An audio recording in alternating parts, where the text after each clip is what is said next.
wala yamla'u jawfa ibna Adam illa turab. Mulut manusia ini memang tidak akan pernah penuh kecuali kalau sudah diisi dengan tanah. Kapan diisi dengan tanah? Kalau sudah menghadap ke arah kiblat di liang lahat, nah itu baru mulut udah enggak ngerawil, diam, tenang, kalem, diisi dengan tanah. Dengan demikian kita lihat bahwa puasa makin kita hayati, makin dekat kita kepada kesederhanaan di dalam kehidupan ini. Islam tidak melarang orang untuk kaya, untuk punya harta.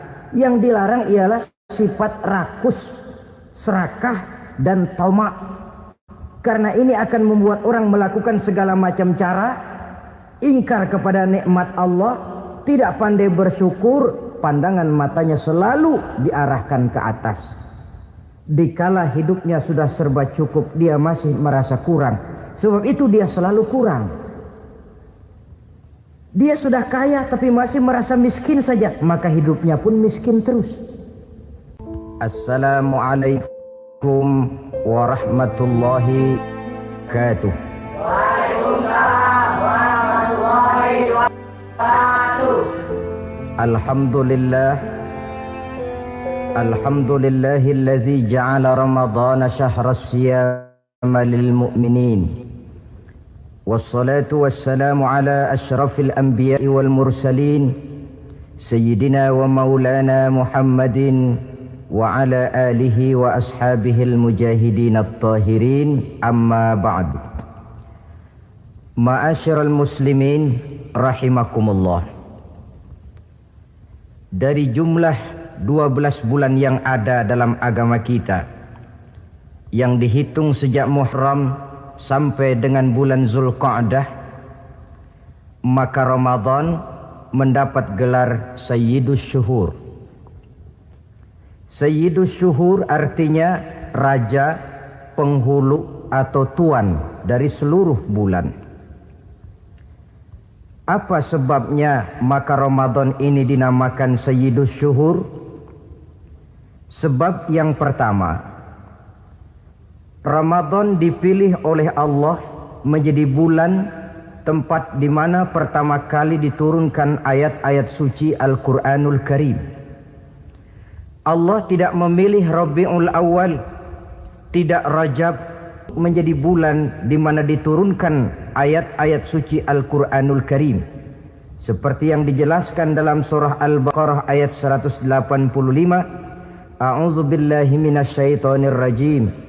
Syahrul Ramadan allazi unzila fihil Qur'an hudan linnasi wa bayyinatin minal syuhur. Karena di dalamnya ada satu malam yang bobotnya khairun min alfi syahr. Satu malam tetapi lebih baik daripada 1000. Itu dinamakan dengan Lailatul Qadar. 1000 bulan kira-kira 83 tahun. Nilai ibadah di malam itu lebih baik daripada nilai ibadah 83 tahun. Padahal umur orang sekarang kan jarang yang sampai 83 tahun. Bagaimana ini harus kita pahami? Ma'asyiral muslimin, sejak kita akil balik sampai kepada usia kita yang sekarang ini, kalau kita mau jujur bercermin, rasanya kita harus mengakui banyak dosa dan kesalahan yang pernah kita kerjakan. Kalau kita berbuat dosa selama 40 tahun, kemudian kita bertobat 20 tahun lamanya, kalau menurut rumus dagang, ini kan belum tertutup. Dosa 40 tahun ditebus dengan taubat 20 tahun. Tapi haruskah dosa tidak terampuni? Allah Subhanahu wa ta'ala Maha Penyayang. Disediakannya malam-malam yang istimewa, yang punya nilai khusus. Seolah-olah Allah berkata, hai manusia, kau tidak perlu putus asa. Bagaimanapun banyak dosa kau lakukan, bagaimanapun banyak kesalahan kau kerjakan, nih, aku sediakan satu malam khairun min alfi syahrin, lebih baik daripada 1000 bulan yang disebut dengan Lailatul Qadar. Kapan sih Lailatul Qadar itu? Menurut Al-Imamul Ghazali, Lailatul Qadar itu adanya pada 10 hari yang akhir di bulan Ramadan, terutama pada malam-malam ganjil. Malam 21, 23, 25, 27, dan 29. Tapi orang yang ingin menemukan Lailatul Qadar, dia harus sudah berjaga sejak awal Ramadan. Jadi nggak boleh pakai ilmu ngincer. Tahu ilmu ngincer?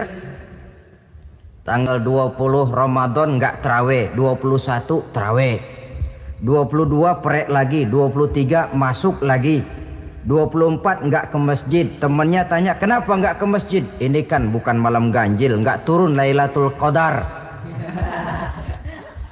Saya kira yang kayak begini dapatnya bukan Lailatul Qadar, boleh jadi Lailatul Qadar.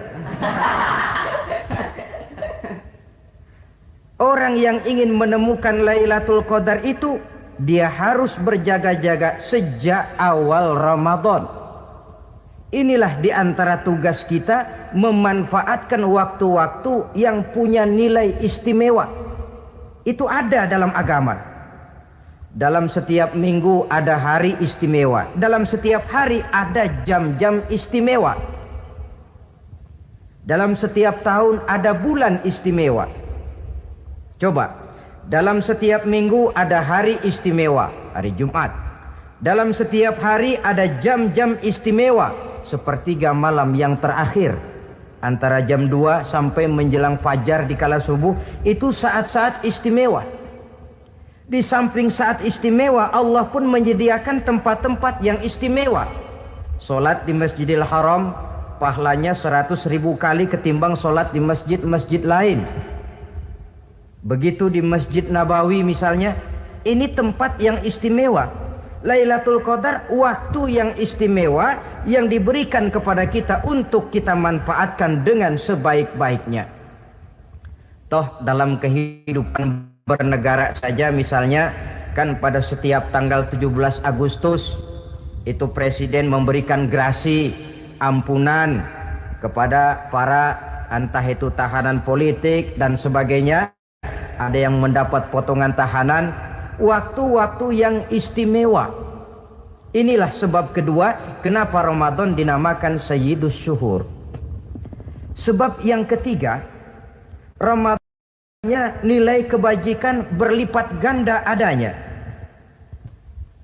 Satu hadis menjelaskan, "Lau ta'lamu ummati ma fi Ramadan, latamannau an takuna as-sanatu kullaha Ramadan." Andai kata umatku tahu keistimewaan apa yang ada di dalam bulan suci Ramadan, niscaya mereka ingin agar sepanjang tahun isinya Ramadan saja. Apa sebabnya? Li'annal hasanata fihi mujtami'atun. Di dalam bulan Ramadan itu berkumpul segala macam kebajikan. Wa ta'atu maqbulatun. Segala perbuatan taat diterima oleh Allah. Wa da'awati mustajabatun. Segala macam doa dan permohonan dikabulkan oleh Allah. Wa dzunuba maghfuratun. Dan segala macam dosa diampuni oleh Allah Subhanahu wa taala. Berlipat gandanya nilai kebajikan yang kita kerjakan di bulan suci Ramadan. Itu sebabnya kata baginda Nabi, man fariha bidukhuli Ramadan haramallahu jasadahu 'alan niran. Siapa orang yang gembira dengan datangnya bulan suci Ramadan, Allah haramkan badannya dari api neraka. Gembira Dukung terus dakwah ini dengan subscribe, like, dan share channel ngaji di Teras Online. menyambut Ramadan artinya bagaimana? Apa Ramadan datang terus bakar petasan? Bukan. Pukul beduk? Bukan. Apa gunanya pukul beduk kalau nggak puasa? Apa gunanya bakar mercon kalau tidak melaksanakan ibadah di bulan suci Ramadan? Gembira menyambut datangnya Ramadan dalam arti mempersiapkan diri untuk melaksanakan ibadah dengan sebaik-baiknya di bulan suci Ramadan ini. Muslimin rahimakumullah. dalam bulan suci Ramadan ada perintah melaksanakan ibadah puasa. Apa istimewanya ibadah puasa? Pertama, yang dipanggil untuk melaksanakan puasa itu iman. Ini panggilan istimewa. Allah menyatakan, ya ayyuhalladzina amanu kutiba alaikumusiyam.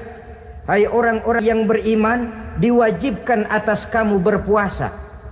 Iman yang dipanggil untuk melaksanakan ibadah puasa.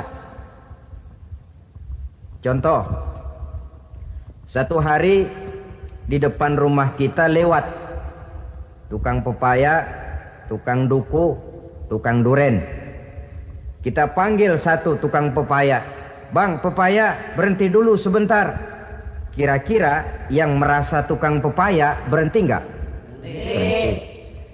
Ini tukang duku sama tukang duren berhenti enggak? Tidak. Tentu tidak berhenti karena tidak dipanggil. Ini Ramadan yang dipanggil orang-orang beriman.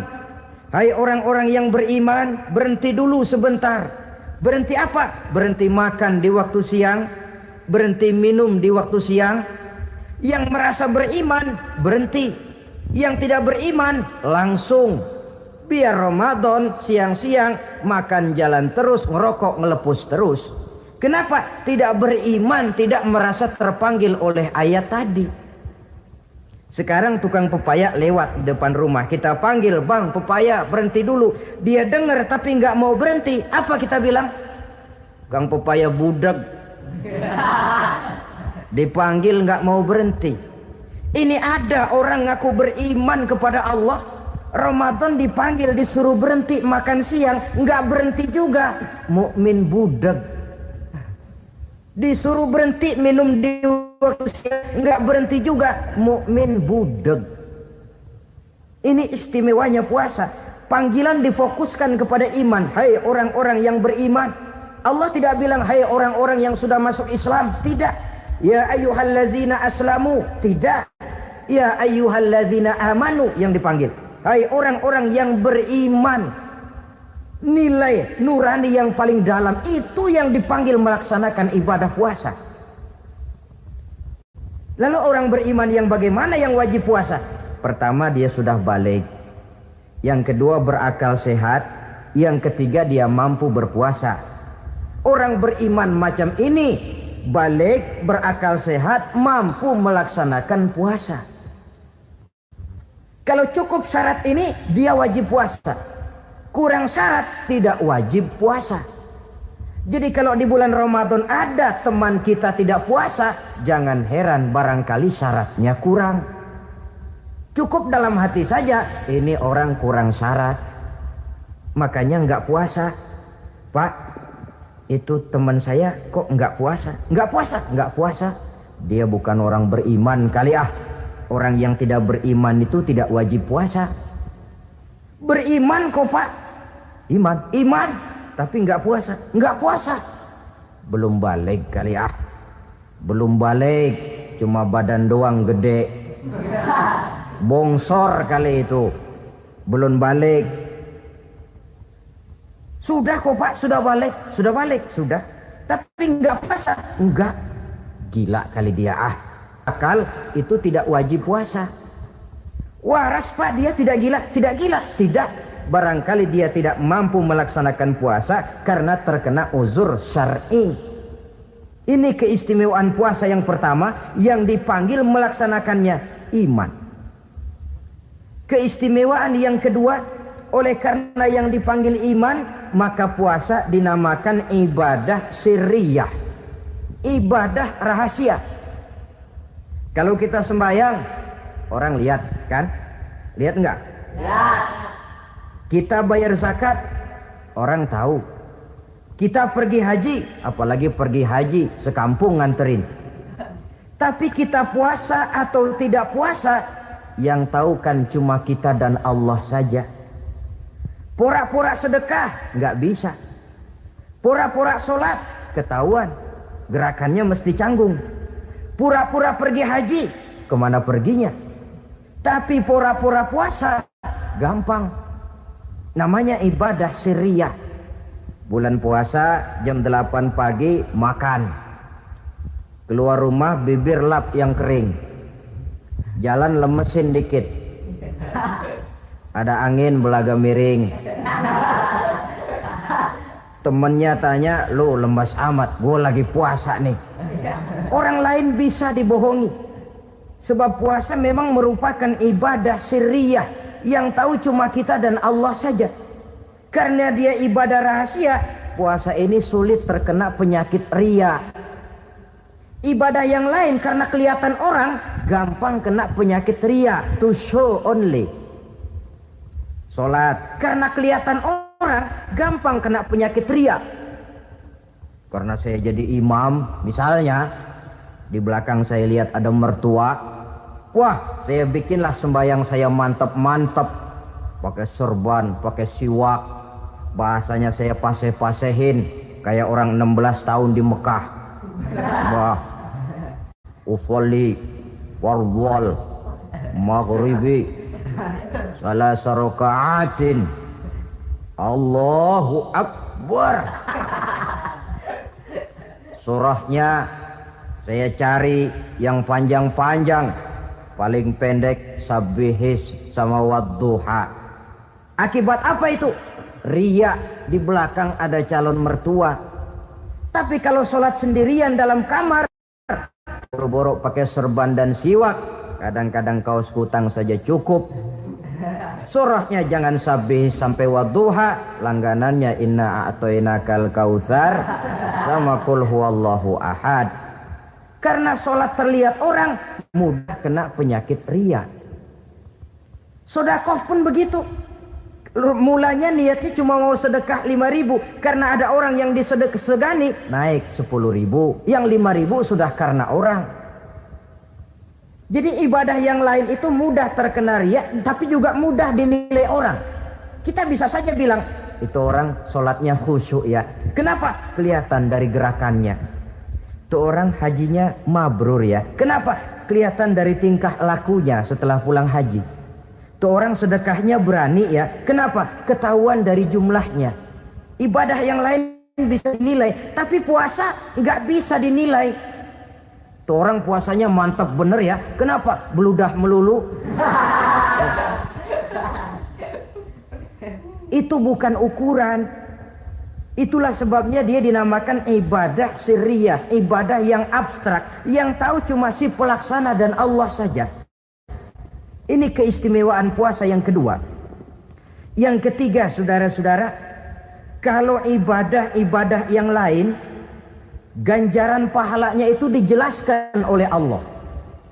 Sedekah kalau ikhlas pahalanya begini. Haji kalau mabrur pahalanya ini. Sembahyang berjamaah pahalanya ini. Untuk puasa tidak. Puasa Allah cuma bilang as-siyamu li wa ana ajzi bihi. Puasa adalah untukku, aku yang akan membalasnya. Berapa besar balasannya tidak dijelaskan oleh Allah. Apa artinya ini? Kalau saudara kerja, mandor bilang, sampean kerja sama saya, gaji satu hari 5.000. Ketahuan kan, sehari 5.000. Kita bisa kong kali kong, ada mandor rajin, nggak ada mandor kendor. Pokoknya sehari 5.000. Tapi kalau mandor cuma bilang, kau kerja sama aku, gajimu nanti aku yang atur. Tidak dijelaskan, nanti aku yang atur. Ini kan mestinya kita kerja hati-hati. Sebab apa? Mungkin gaji kita lebih besar dari jumlah 5.000 kalau kerjaan memuaskan. Mungkin tidak digaji sama sekali kalau kerjaan berantakan. Tidak dijelaskannya pahala puasa menjadi sugesti bagi kita untuk melaksanakan ibadah ini dengan sebaik-baiknya.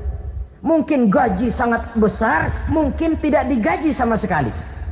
Sebab kata Nabi, kam min shaimin laisa lahu min siyamihi illa al-ju' wal 'ajz.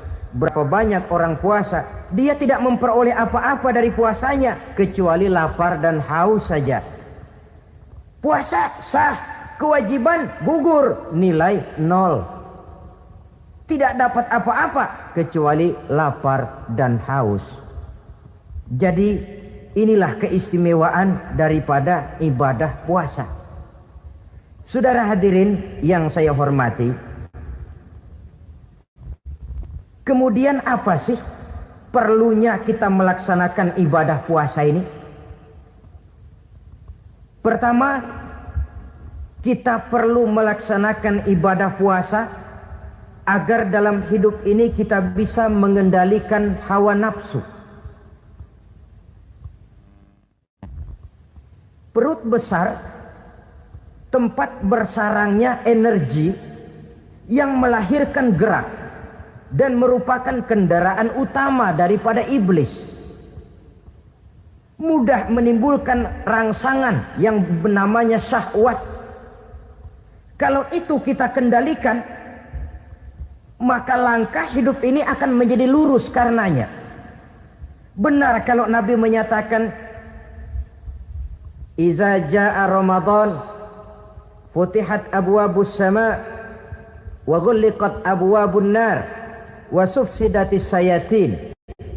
Apabila datang bulan suci Ramadan, dibuka pintu langit, dibuka pintu surga, ditutup pintu neraka, dan diikat setan-setan itu. Siapa yang ikat setan? Puasa kita. Dengan puasa kita mengendalikan nafsu. Kalau nafsu kita kendalikan, setan gak berkutik. Jadi yang mengendalikan nafsu itu nilai puasa. Nafsu terkendali, setan terikat. Kalau puasa, kalau nggak puasa, setannya ngebludak. Jadi jangan digambarkan, wah kalau bulan puasa setan dirantai. Rantainya kayak apa? Yang rantai siapa? Arti setan diikat di sini ialah nafsu dikendalikan. Dengan apa? Mengatur makan dan minum. Puasa kan sebenarnya logikanya mengatur perpindahan waktu makan dan minum saja. Apabila perut besar ini teratur demikian rupa, syahwat tidak menggelegak, dia terkendali. Dengan hidup pandai mengendalikan nafsu, iblis tidak berdaya dan tidak berkutik. Ma'asyiral muslimin rahimakumullah, Nabi bersabda, "La yu'minu ahadukum hatta takuna hawahu taba'an lima ji'tu bih." Belum sempurna iman kamu kalau nafsumu belum ikut apa yang aku bawa. Yang dibawa Nabi tidak lain daripada syariat, termasuk di dalamnya pelaksanaan ibadah puasa. Karena itu saya pesan kepada seluruhnya, jangan kalau puasa kayak orang ngancem. Siang bisa mengendalikan nafsu, tapi begitu maghrib berbunyi, nafsu sudah tidak terkendalikan lagi. Itu namanya puasa orang ngancem. Kayaknya biarin siang gua tahan, ntar lo maghrib. Begitu maghrib berbunyi, sudah macam bendungan pecah. Semua isi meja pindah ke perut. Akhirnya kalau siang dia setengah mati kelaparan, habis buka setengah mati kekenyangan. Dua-duanya jelek. Kalau sudah kekenyangan, yang enak kan ngukur balik. Tidur. Maghrib liwat, isya out, trawek boten. Temennya nyamper ke masjid yuk trawek duluan deh, gua kenyang bener nih. Kenyang. Berbuka itu yang bagus pakai etik ya, etika buka itu. Maghrib berbunyi, cukup seteguk air, 3 butir korma atau sepotong kue. Sholat maghrib. Selesai sholat maghrib, masuk ronde kedua. Waktunya agak panjang, makan ala qadarnya. Selesai makan, berangkat ke masjid, isya tarawih. Pulang tarawih, masuk ronde ketiga. Waktunya panjang, mau habis-habisan juga nggak apa-apa. Tapi kalau begitu maghrib berbunyi langsung dipukul 1 ronde, kita yang rubuh. Kekenyangan. Waktu siang dia sanggup mengendalikan nafsu, tapi begitu maghrib berbunyi, nafsu sudah tidak terkendali lagi. Asar pengaruh puasa tidak akan membekas dalam jiwanya.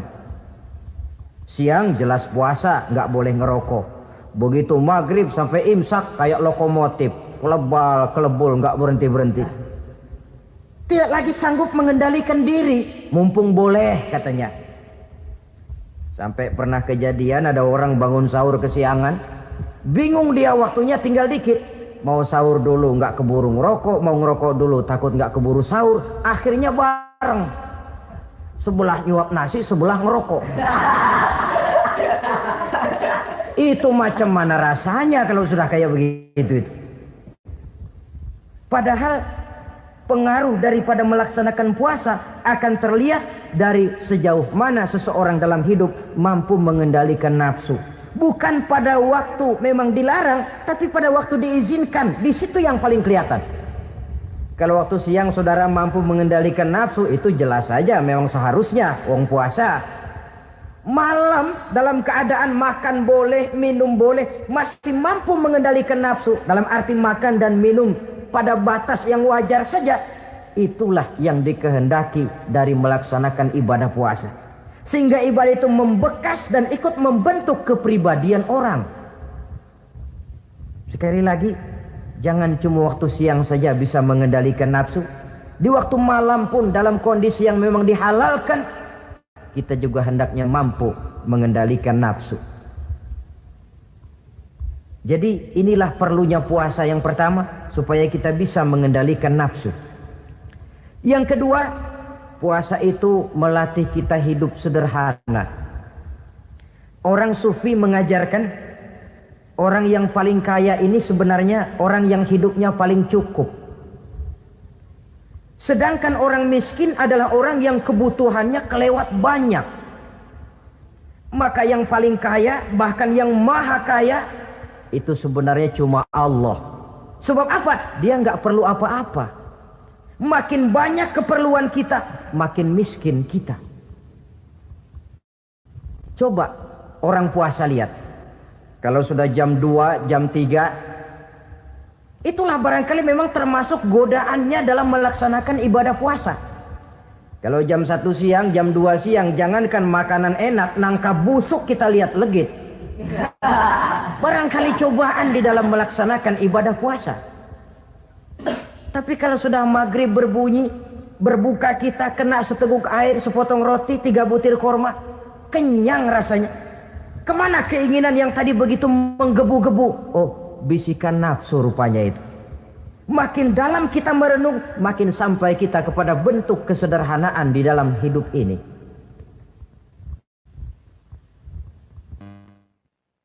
Jadi ibadah puasa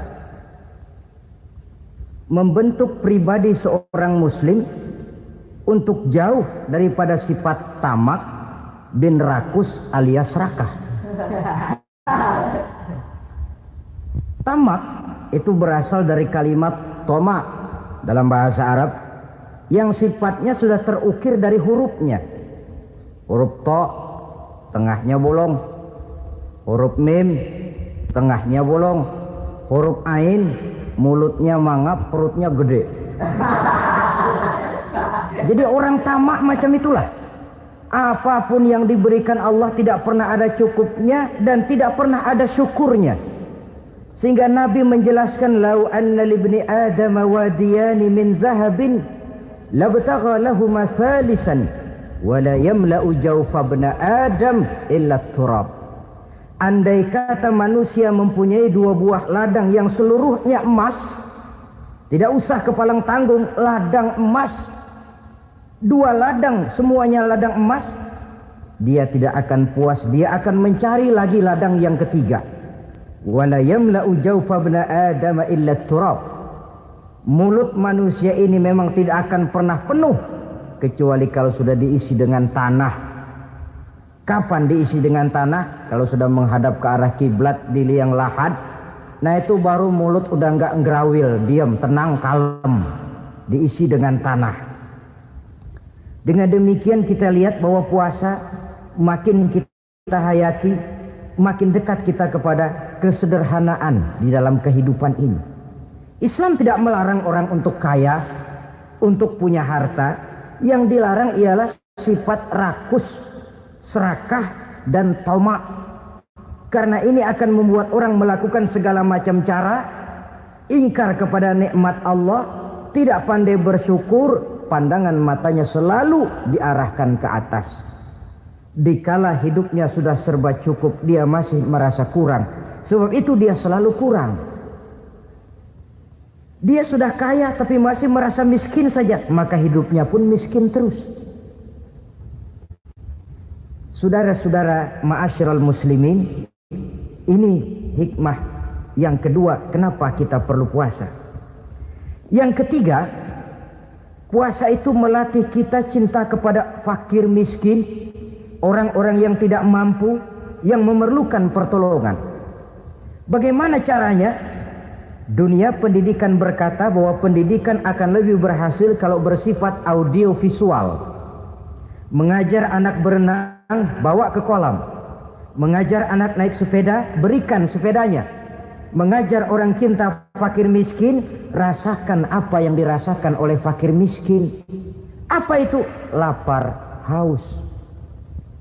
Kan nggak bisa ngajarin anak berenang teori saja. Ke kolam nggak pernah. Teori hafal luar kepala. Gaya dada begini, gaya 200 meter begini, gaya kupu-kupu begini, gaya bebas begini. Teori hafal, ke kolam nggak pernah. Sekali terjun gaya batu. Sudah nggak timbul-timbul lagi. Nggak bisa ngajar anak naik sepeda cuma teori saja. Sepedanya tidak pernah diberikan. Hafal teori, bab 1 pegang setang, bab 2 dorong, bab 3 kaki kanan naik pedal kanan, bab 4 genjot. Hafal teori, megang sepeda nggak pernah. Begitu dikasih sepeda dia naik, habis tukang bakso. Pun mendidik orang cinta kepada fakir miskin tidak bisa cuma lewat seminar, kongres, penataran, indoktrinasi. Diadakan simposium, seminar, diskusi supaya orang cinta kepada fakir miskin, tapi yang bicara orang kenyang semua. Bagaimana hati ini mau peka? Islam itu nggak usah banyak teori lah, rasakan saja lapar haus enak enggak? Kalau kau tahu lapar dan haus tidak enak, kau lapar haus cuma sebentar. Habis maghrib laparmu hilang, hausmu hilang. Bagaimana saudara-saudaramu muslimin yang terkapar di kolong-kolong jembatan, yatim piatu yang hidup terlunta-lunta, perempuan-perempuan tua hidup miskin, anak pun banyak perlu uluran tangan, lapangan kerja sulit, persaingan hidup makin tajam, meringkuk mereka di sudut-sudut kehidupan, beratap langit, beralas bumi, tanpa tahu kapan hidup dan nasibnya akan berubah. Di situ pekalah hati untuk hidup tidak cuma buat kepentingan diri dan perut sendiri saja, tapi mampu memberikan pertolongan sesuai dengan kemampuan kepada mereka yang memang memerlukan. Sebuah hadis menyatakan, irhamu ahlal ardi yarhamkum man fis sama. Sayangilah apa yang ada di permukaan bumi, nanti yang di langit akan sayang kepadamu. Si kaya sayang kepada yang miskin lalu menolongnya, yang alim sayang kepada yang awam lalu membimbingnya, yang pemimpin sayang kepada rakyat lalu melindunginya. Yang di langit akan sayang kepada kita, akan turun rahmah berlimpah, akan tercipta keberkahan dan ketenangan dalam hidup.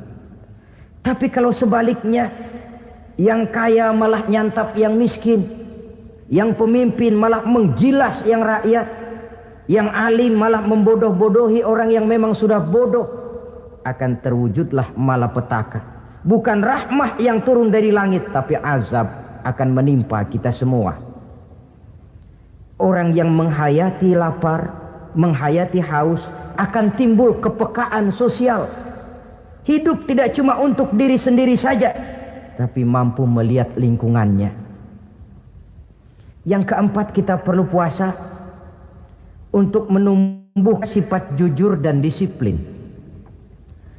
Coba lihat, kalau tengah hari bulan puasa, andai kata saudara masuk ke dalam kamar seorang diri, saudara kunci dari luar, lalu saudara makan, tidak seorang pun tahu.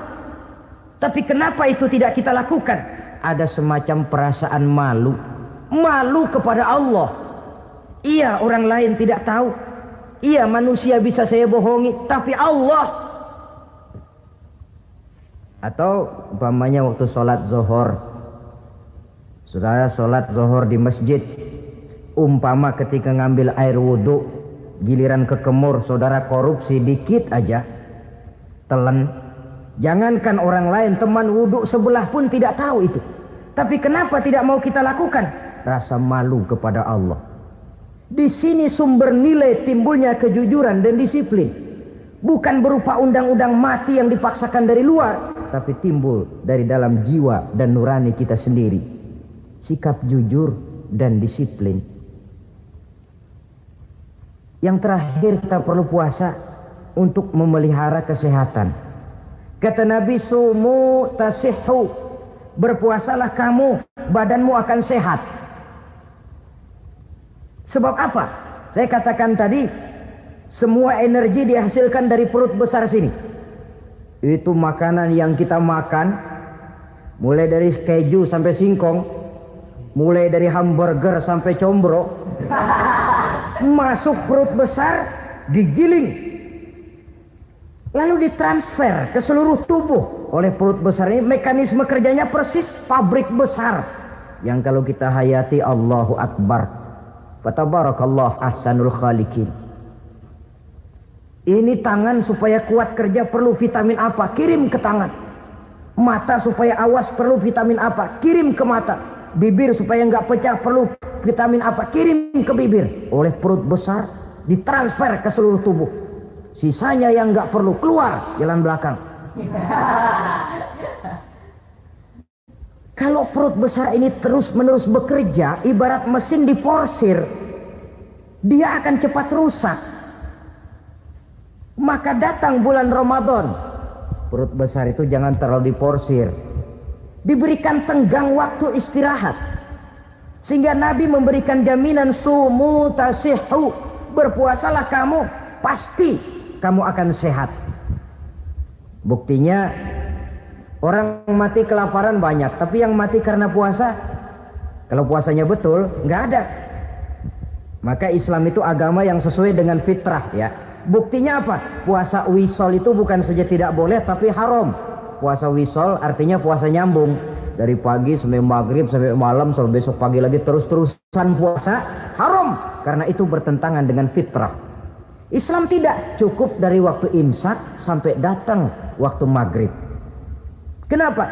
Menurut perhitungan itu sesuai dengan daya kemampuan maksimal manusia. Sudah diukur itu. Wong Allah yang bikin manusia kok. Jadi kalau Allah perintah puasa, itu sudah dalam kemampuan daya tampung dari kapasitas yang dimiliki manusia. Orang mati kelaparan banyak, yang mati karena puasa nggak ada. Belum pernah saya dengar ada warta berita, sari berita-berita penting dalam siaran ini, gara-gara bulan puasa orang Islam pada mati. Nggak ada. Yang mati kelaparan banyak, tapi yang mati karena puasa tidak ada. Nabi menjamin, sumu tasihhu, berpuasalah kamu, pasti badanmu akan sehat. Ma'asyiral muslimin, kalau sudah tahu kita apa perlunya kita berpuasa, pembicaraan akan saya lanjutkan bagaimana seharusnya kita puasa. Puasa yang ideal itu yang bagaimana? Al-Imamul Ghazali menjelaskan, orang yang puasa itu ada 3 macam. Pertama, saumul awam, puasanya orang kebanyakan. Orang macam ini merasa sudah puasa asal tidak makan, tidak minum, puasa sudah. Pokoknya tidak makan, tidak minum, itulah puasa. Ini puasanya orang awam. Matanya tidak pernah puasa, kupingnya tidak puasa, kakinya tidak puasa, tangannya tidak puasa. Ini puasa orang awam kebanyakan. Hasilnya tidak mustahil seperti yang dikatakan Nabi tadi. Berapa banyak orang puasa tidak mendapat apa-apa dari puasanya kecuali lapar dan haus.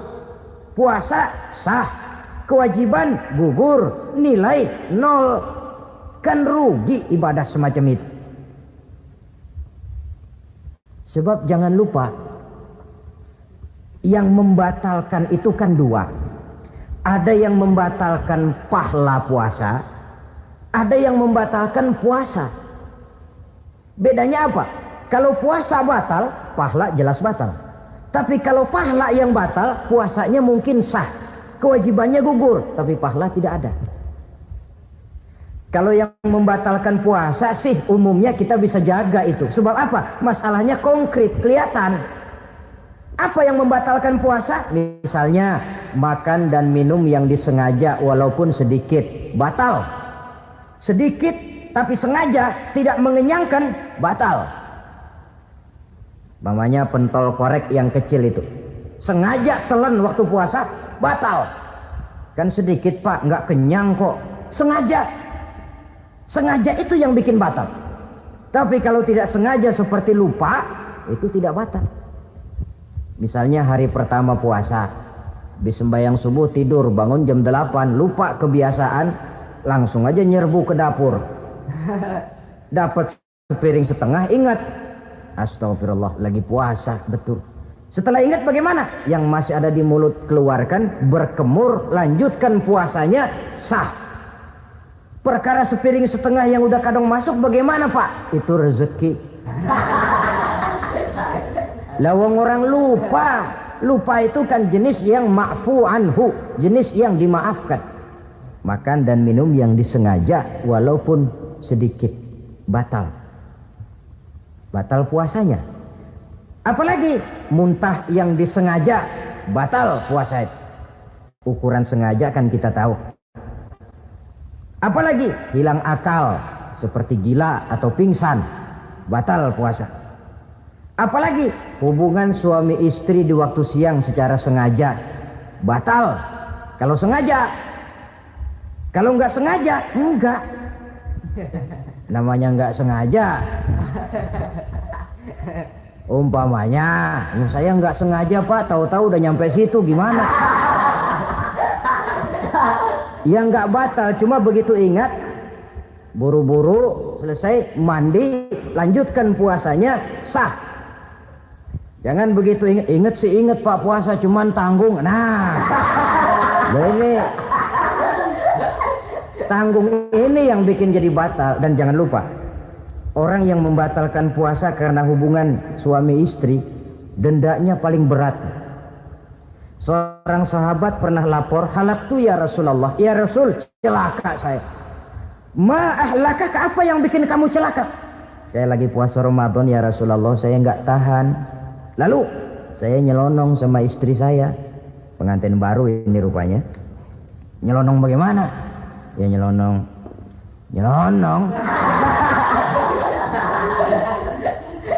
Melanggar dia, tapi jujur, lapor.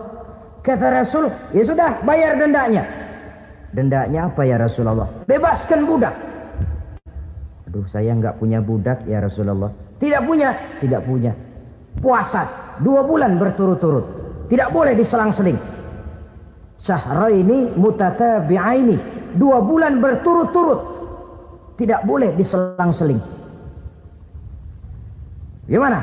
Sanggup puasa 2 bulan berturut-turut? Enggak kuat ya Rasulullah. Enggak kuat. Ramadan yang sebulan aja saya nyelonong, apalagi 2 bulan. Kalau kau tidak kuat juga, beri makan 60 fakir miskin, 1 orang 1 mod ya Rasulullah. Apalagi jangan memberi makan 60 fakir miskin. Wong istri saya di rumah sehari masak 3 hari libur. Saya orang susah ya Rasulullah. Saya pikir lagian nih orang kebangetan juga, udah melarat sama larangan berani. Rasul masuk ke dalam kamar, keluar kembali bawa sekeranjang kecil kurma. Kalau kau tidak punya apa-apa, bawa pulang nih, sedekahkan kepada orang-orang miskin di kampungmu sebagai pembayar dendamu. Ya Rasulullah, apalagi di kampung saya itu yang paling miskin saya. Waduh, rusak benerin orang. Apa marah Rasul? Beliau malah senyum. Ya sudah, kalau memang yang paling miskin kamu, bawa pulang saja itu korma, beri makan anak istrimu di rumah. Orang ini udah ngelanggar larangan, dapat korma lagi. Yang kedua, watak hukum Islam itu elastis, fleksibel, tidak kaku. Tidak kalau sudah begitu ya mesti begitu, itu tidak. Yang sering kaku kan kitanya umat Islam di dalam memahami Islam. Saudara hadirin yang saya hormati, yang tidak boleh itu pun di waktu siang. Kalau malam sejak maghrib sampai sebelum imsak, pada awal perintah puasa tidak boleh. Tapi ternyata banyak juga yang nyerempet-nyerempet. Sampai Allah turunkan, uhilla lakum lailatas siyami arrafasu ila nisaikum. Dihalalkan bagi kamu pada malam puasa bergaul dengan istrimu. Jadi barangkali di antara pendengar ini ada yang pengantin baru, tolong sabarlah di waktu siang. Tunggu maghrib berbunyi. Kalau sudah maghrib habis buka, mau buka lagi juga nggak apa-apa. Terserah saja. Ini yang membatalkan puasa. Yang kita sulit mengontrol, yang membatalkan pahalanya. Apa misalnya? Ngomong-ngomongin orang. Puasa, ngomongin orang jalan terus. Itu ya tetangga kita. Kenapa emang? Oh, anu. Kita sih bukan ngomongin orang ini. Bukan ngomongin orang katanya. Ngomongin tuyul. Anu. Bohong. Orang puasa bohong, apa puasanya batal? Tidak. Puasanya sah. Yang batal mungkin pahalanya. Saudara-saudara ma'asyiral muslimin rahimakumullah. Mata, terutama di kota-kota besar, menjaga mata ini. Kadang-kadang kita nggak pengen lihat tapi kelihatan. Sebab itu memang yang tidak boleh ngeliatin. Kalau kelihatan lain, kelihatan itu kan rezeki. Orang kita nggak mau tapi kelihatan. Yang kelihatan itu sebentar.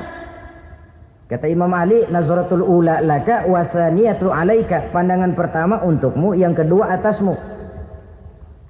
Jadi begitu kelihatan, ya sudah. Jangan kelihatan tapi manteng aja nggak mau. Ya ini mantengnya ini yang jadi urusan. Saudara hadirin yang saya hormati, dengan kata lain,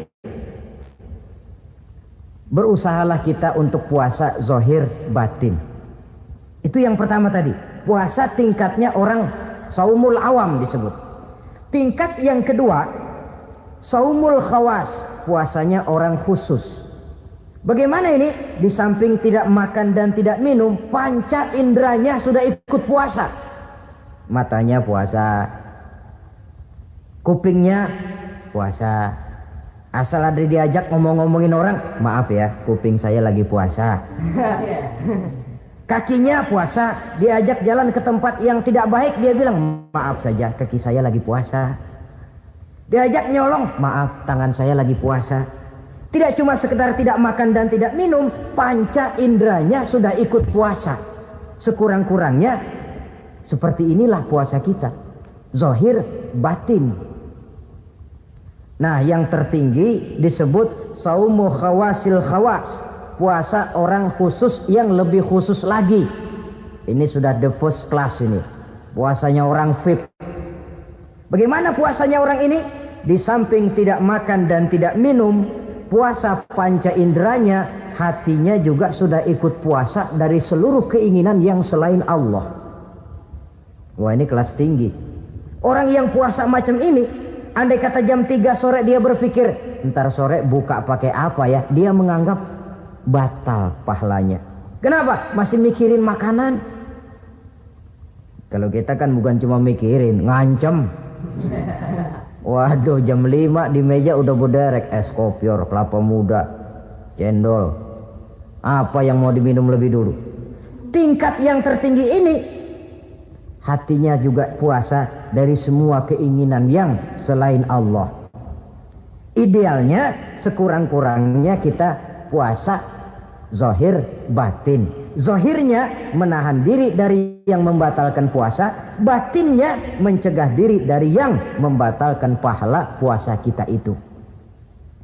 Ma'asyiral muslimin rahimakumullah. Terakhir, Rasulullah sallallahu alaihi wasallam membagi bulan Ramadan itu menjadi 3 bagian. Sepertiga yang pertama tanggal 1 sampai 10 Ramadan masa turunnya rahmah, turunnya kasih sayang Allah. Kalau istilah sepak bola, tanggal 1 sampai 10 Ramadan ini disebut babak semifinal, babak penyisihan. Sepak bola itu kalau baru tingkat babak penyisihan, pesertanya banyak, seluruh kesebelasan turun bertanding, babak penyisihan. Ramadan tanggal 1 sampai 10 babak penyisihan, putaran pertama. Pasaran puasa rame, masjid musola full house, meledak, tidak sanggup menampung jamaah yang tarawih itu, yang tadarus meriah. Kenapa? Maklum babak penyisihan, seluruh kesebelasan turun bertanding. Tanggal 1 sampai tanggal 10 Ramadan. Bila itu selesai, selesailah putaran pertama, masuk putaran kedua. Sepertiga yang kedua tanggal 10 sampai 20 Ramadan, masa maghfirah, masa turunan dari Allah, masuk babak semifinal. Sepak bola itu kalau sudah babak semifinal, itu kan sudah banyak kesebelasan yang masuk kotak.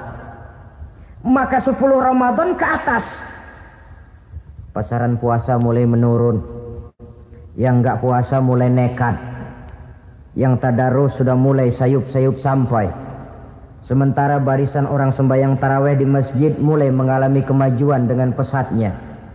Barisannya makin maju ke depan. Maklum, tidak semua kesebelasan tangguh.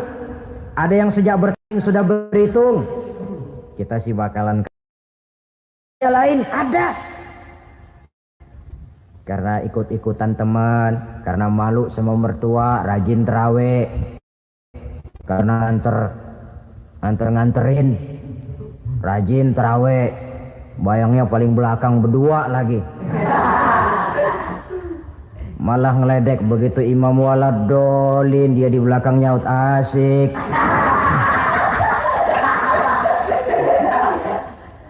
Yang kayak begini ini sudah nggak bakal tahan lama, akan gugur di babak semifinal. Puncaknya putaran terakhir tanggal 20 sampai akhir Ramadan, masa itkun minan nar, masa pembebasan dari api neraka, masuk babak final. Kalau sudah babak final, ya pesertanya nggak banyak sudah. Ramadan tanggal 20 ke atas babak final, pesertanya nggak banyak. Sebab apa? 20 Ramadan ke atas pikiran orang sudah bercabang itu. Yang punya kampung sudah siap-siap mau pulang mudik, lebaran di buah kampung. Puasa kayak enggak, yang penting pokoknya lebaran. Yang pegawai negeri gajinya kecil, anaknya banyak, palanya ngebet. Yang belum punya sepatu, belum punya baju, macam-macam problem, sehingga konsentrasi ibadah menurun. Padahal Nabi sangat menganjurkan tingkatkan ibadah, la siyama fi asril awakhir, lebih-lebih pada hari 10 yang akhir, tanggal 20 sampai akhir Ramadan. Di situ dianjurkan memperbanyak ibadah, i'tikaf, tarawih, tadarus Quran, bersedekah, amalan-amalan sunnah yang sangat dianjurkan di bulan suci Ramadan ini. Nah, mereka yang keluar sebagai finalis Ramadan, Allah Subhanahu wa ta'ala berkenan memberikan piagam penghargaan. Di atas piagam itu tertulis dengan nyata, ghufira lahu ma taqaddama min zambihi. Pemegang piagam ini dinyatakan keluar sebagai finalis Ramadan, kepadanya diberikan penghargaan dengan jaminan ampun terhadap seluruh dosa yang pernah dia kerjakan. Sehingga dia keluar Ramadan, masuk 1 Syawal seperti bayi baru dilahirkan oleh ibunya, bersih tanpa dosa karena sudah dibersihkan oleh ibadah Ramadan. Sehingga masuk Syawal, dia rayakan Idul Fitri, dia pantas mengucapkan minal aidin wal faizin. Minal aidin artinya semoga kita termasuk orang yang kembali. Kembali kemana? Kembali kepada fitrah. Seperti bayi baru dilahirkan oleh ibunya, tidak punya dosa kepada Allah karena sudah dibersihkan oleh ibadah Ramadan. Ini orang yang finalis, puasanya betul, tarawihnya betul, pantas mengucapkan minal aidin. Dan kalau terawih cuman 2 malam, puasa 3 hari. Lebaran paling rajin, Mas minal aidin ya, minal aidin. Nggak tahu diri lu. Minal aidin dari mana? Saudara hadirin, dosa kepada Allah bersih oleh ibadah Ramadan. Tinggal dosa kepada sesama manusia berhalal bihalal di hari raya Idul Fitri. Nah, inilah pembicaraan kita pada pertemuan kali ini dengan harapan mudah-mudahan ibadah kita diterima Allah. Kita keluar sebagai finalis yang pada akhirnya masuk ke dalam kelompok minal aidin wal faizin, orang yang kembali suci kepada fitrah dan orang yang beruntung. Dengan semangat inilah kita rayakan. Bicara keagungan Ramadan yang ditandai 3 hal. Pertama, Ramadan dipilih oleh Allah menjadi bulan tempat di mana pertama kali diturunkan Al-Quranul Karim, kitab suci kita, imam kita, pedoman utama dalam melaksanakan berbagai kegiatan hidup. Pertama, ia berisi akidah yang tujuannya menyelamatkan manusia dari ketergantungan kepada benda, menyelamatkan manusia dari kemusyrikan, baik syirik yang jali maupun syirik yang khafi. Syirik jali itu syirik terang-terangan, nyata-nyata menyembah berhala, nyata-nyata meyakini Tuhan lebih dari satu. Kalau gitu insya Allah kita aman. Tapi ada syirik khafi, syirik yang tersembunyi, menjadikan yang selain Allah sebagai tujuan akhir dari seluruh kegiatan hidup. Itu syirik khafi. Saya sejak pakai cincin ini rezeki lancar. Cincin. Saya sejak pakai gesper ini, jangan anak gadis, nenek-nenek ngelihat saya lemes. Gesper. Ini sejak ada perkutut di rumah ini, bisnis bagus. Perkutut. Kalau komputer lebih kita kagumi dari Allah, itulah berhala kita. Kalau pangkat lebih kita utamakan dari Allah, itulah berhala kita.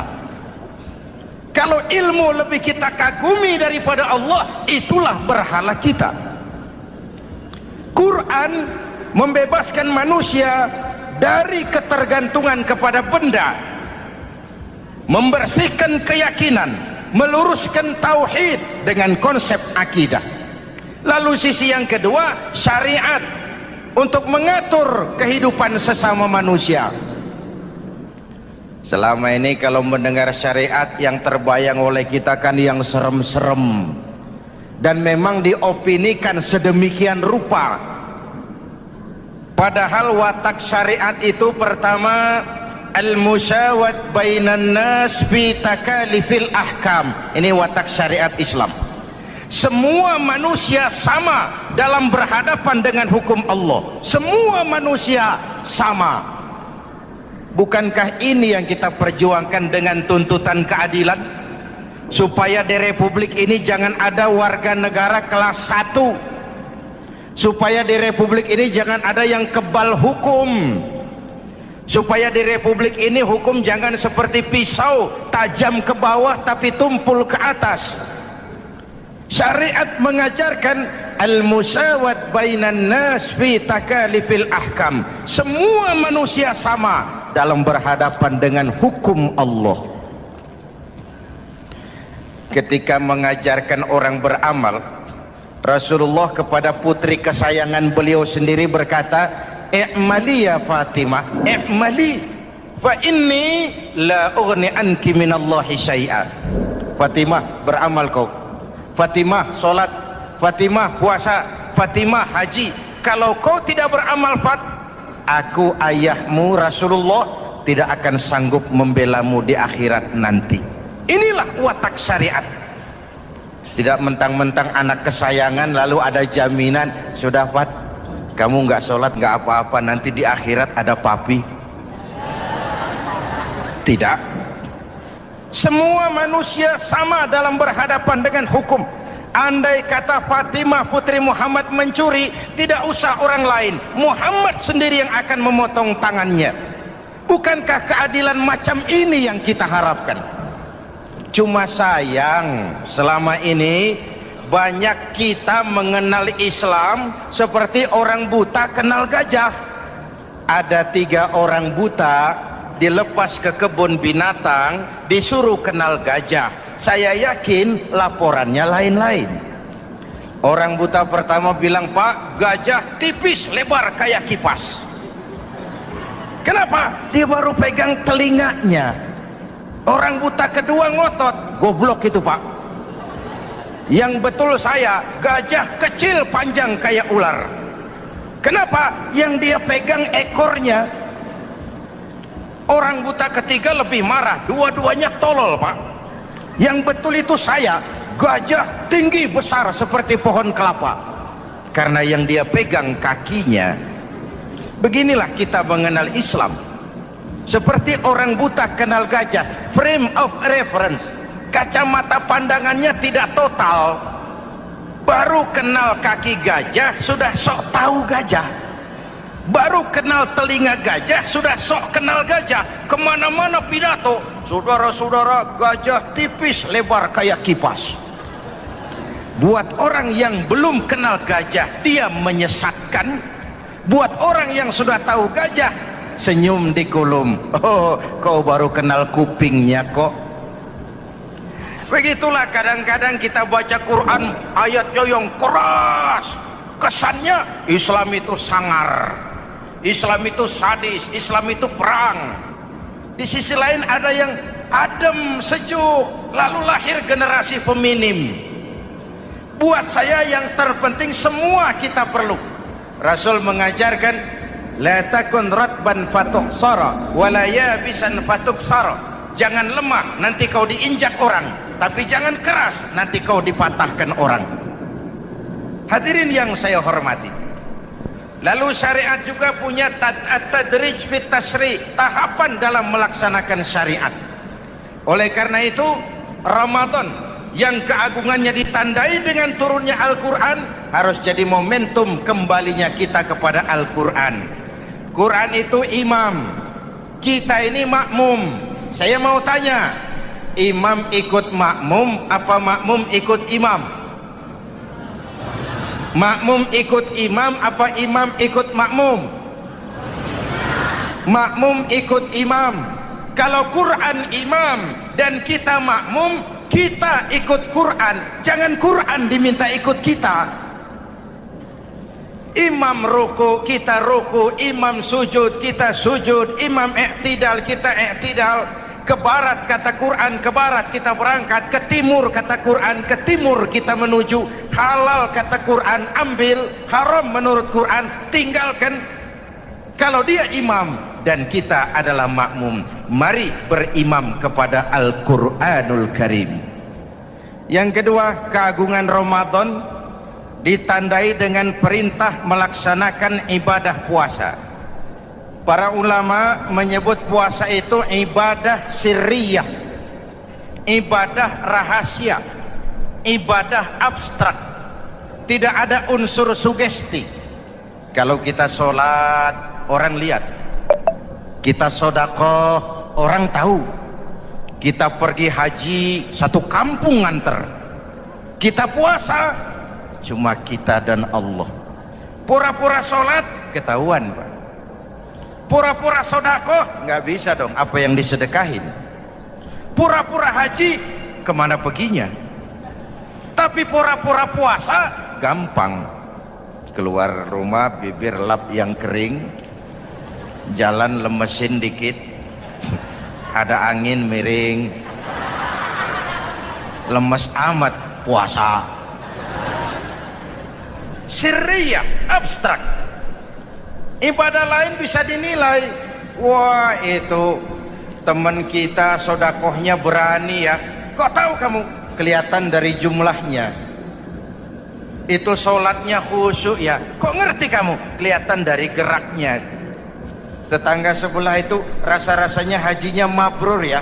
Kok ngerti kamu? Kelihatan dari tingkah lakunya setelah pulang haji. Kalau yang sebelah lagi itu haji tomat. Di Mekah tobat sampai kampung kumat. Ibadah lain kelihatan bisa dinilai, tapi puasa tidak bisa dinilai. Belum pernah saya dengar orang bilang, teman kita puasanya mantap betul ya. Kok tahu kamu? Beludah terus. Nggak ada hubungannya. Oleh karena puasa ibadah sirri, ibadah abstrak, maka yang terbentuk dari ibadah ini pertama keikhlasan. Ini sikap hidup yang paling penting. Orang lain mau puji atau tidak bukan soal. Orang lain mau dengar atau tidak bukan soal. Ini urusan saya dengan Allah. Dari ibadah sirri seperti ini terbentuk keikhlasan, dan itu penting. Ikhlas. Saya menyantuni yatim bukan karena disorot TV, bukan karena masuk majalah, bukan karena dimuat koran, karena Allah. Berpakaian ikhlas. Saya berpakaian ini karena perintah Allah menutup aurat, bukan karena tuntutan Ramadan. Kalau cuma tuntutan Ramadan, Ramadan saja bagus busana muslim. Selesai Ramadan kembali pusar merajalela. Menerima jabatan ikhlas, ini amanah dari Allah. Jabatan adalah alat untuk mengabdi, bukan cuma alat yang melahirkan kekuasaan dan fasilitas. Kalau kekuasaan dianggap sebagai fasilitas dan kekuasaan, maka yang lahir tentu akhirnya maling-maling baru, yang lahir rampok-rampok baru, yang dikuras ya harta negara. Hadirin yang saya hormati, ikhlas menerima jabatan dengan keyakinan ini amanah Allah, amanah akan dimintakan pertanggungan jawab. Ini alat untuk berbuat baik, ini alat untuk mengabdi.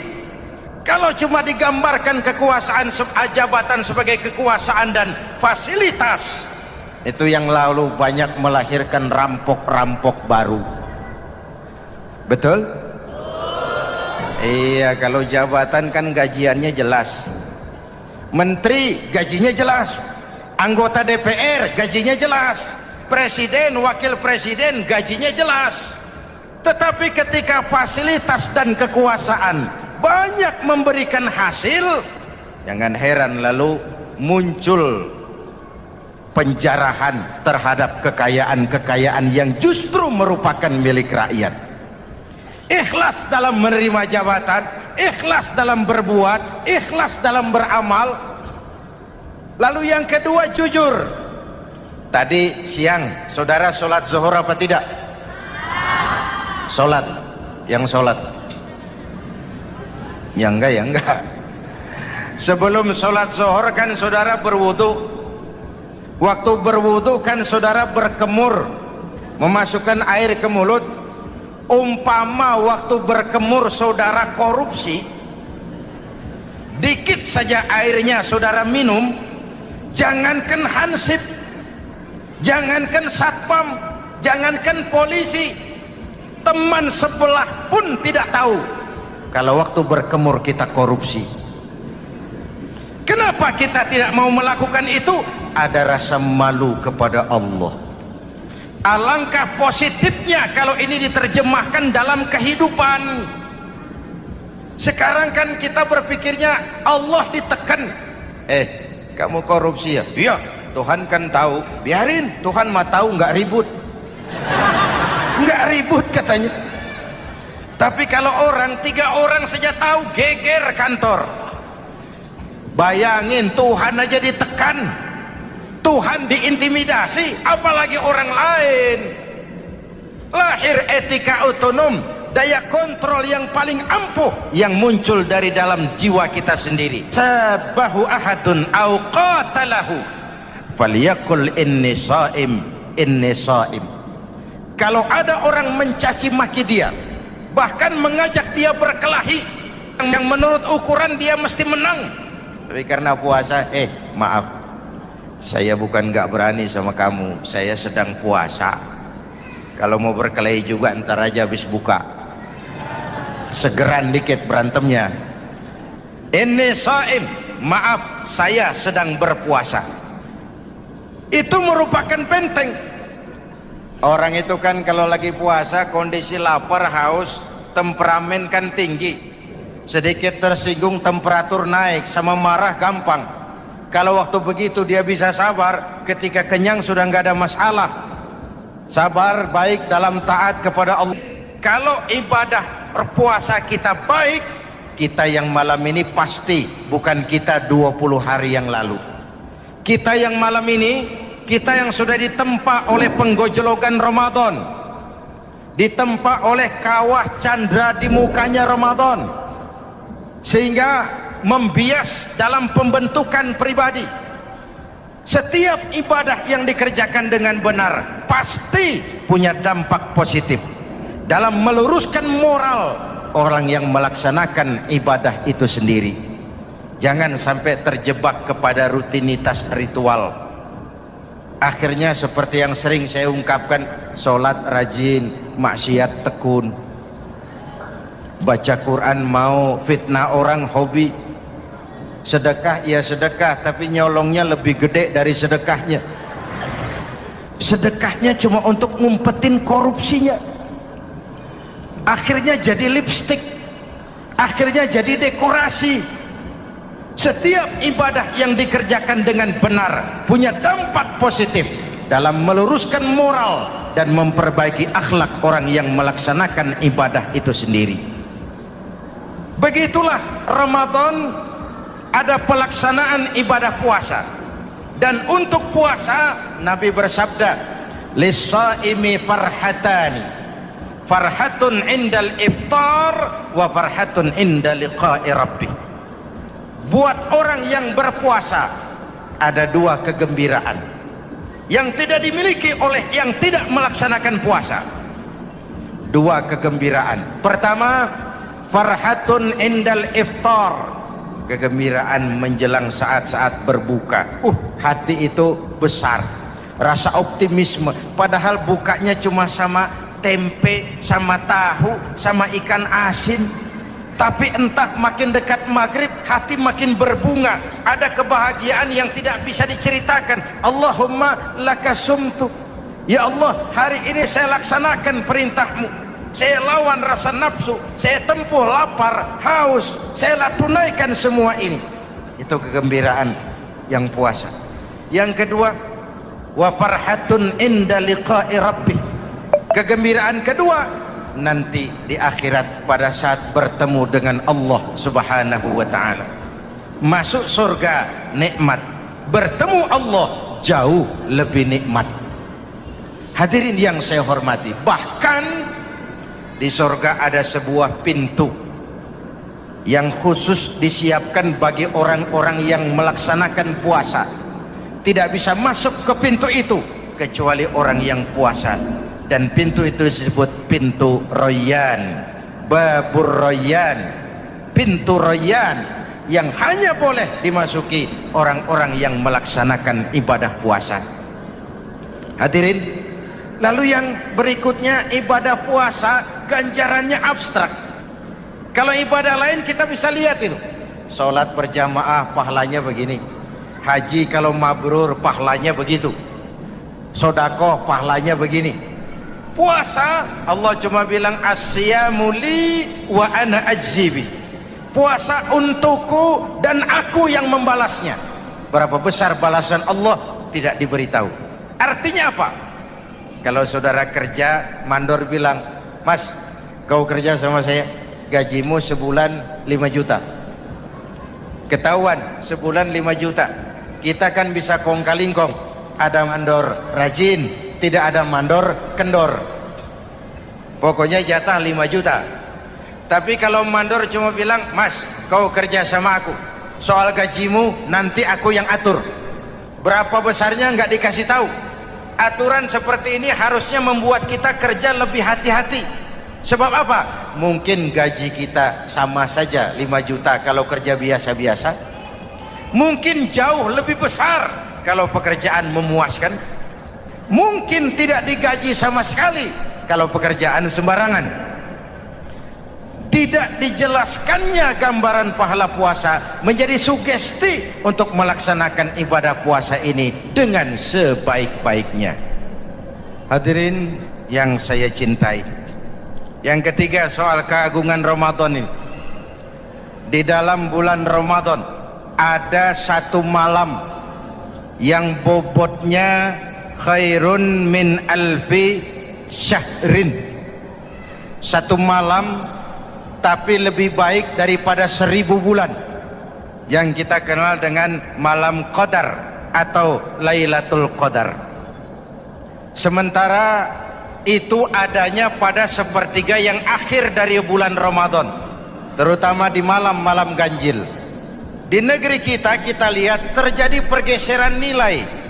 Awal-awal Ramadan, minggu pertama, pasar sepi, masjid ramai, full house, meledak. Betul? Padahal Rasul memberikan contoh, kalau sudah masuk sepertiga yang akhir Ramadan, beliau sing-singkan lengan baju, hamparkan sajadah, lebih banyak di masjid daripada di rumah. Itu baginda Rasul. Sing-singkan lengan baju, hamparkan sajadah, lebih banyak di masjid daripada di rumah. Hadirin yang saya hormati, di situ makna meraih kemenangan. Karena itu, Alhamdulillah, semoga ceramah ini menjadi pengingat dan sumber keberkahan bagi kita semua. Dukung terus dakwah ini dengan subscribe, like, dan share channel ngaji di Teras Online. Wassalamualaikum warahmatullahi wabarakatuh.